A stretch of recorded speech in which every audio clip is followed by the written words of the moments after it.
संजयनगर परिसरात असलेल्या मंगळवार बाजार परिसरातील नशेखोरांच्या अड्ड्यावर रक्तरंजित राडा पाहायला मिळालाय।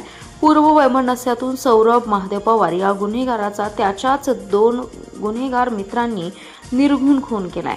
संशयित शाहिद समीर मुल्ला आणि आयान समीर भिस्ती या दोघांनी खून केल्याचं पोलीस तपासात स्पष्ट झालं। खुनानंतर हत्यार घेऊन पळणाऱ्या शाहिद मुल्ला याला पोलिसांनी ताब्यात घेतले, तर आयान हा पसार झालाय। मृत सौरभ घरफोडीच्या गुन्ह्यातील संशयित असून हल्लेखोर दोघे दुचाकी चोरीतील संशयित आहेत। मृत सौरभ हा पोलीस रेकॉर्डवरील गुन्हेगार असून त्याच्यावर घरफोडीचा गुन्हा दाखल आहे। संशयित शाहिद मुल्ला आणि आयान भिस्ती हे देखील रेकॉर्डवरील गुन्हेगार असून त्यांच्यावर दुचाकी चोरीचे गुन्हे दाखल आहेत। तिघेही नशा करत होते। काही दिवसांपूर्वी सौरभ आणि संशयित यांच्यात वाद होऊन हाणामारी झाली होती। कुपवाड रस्त्यावरील दुधाळ कॉर्नरवरील महापालिकेच्या गाळ्यामध्ये नशेखोरांच्या अड्ड्यावर ते भेटत असत।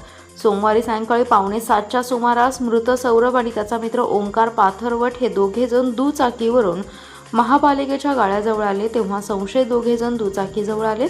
सौरभला दुचाकी नवीन घेतलीस काय असं म्हणत त्याच्या गळ्यावरच धारदार शस्त्राने थेट वार केला। अचानक झालेल्या हल्ल्यानंतर सौरभ सावध होऊन दुचाकी टाकून पळाला, तेव्हा दोघांनी त्याचा पाठलाग केला। एका गाळ्यासमोर त्याला गाठून एडका आणि चाकूसारख्या धारदार शस्त्राने सौरभच्या पाठीवर, पोटावर आणि मानेवर वार केले।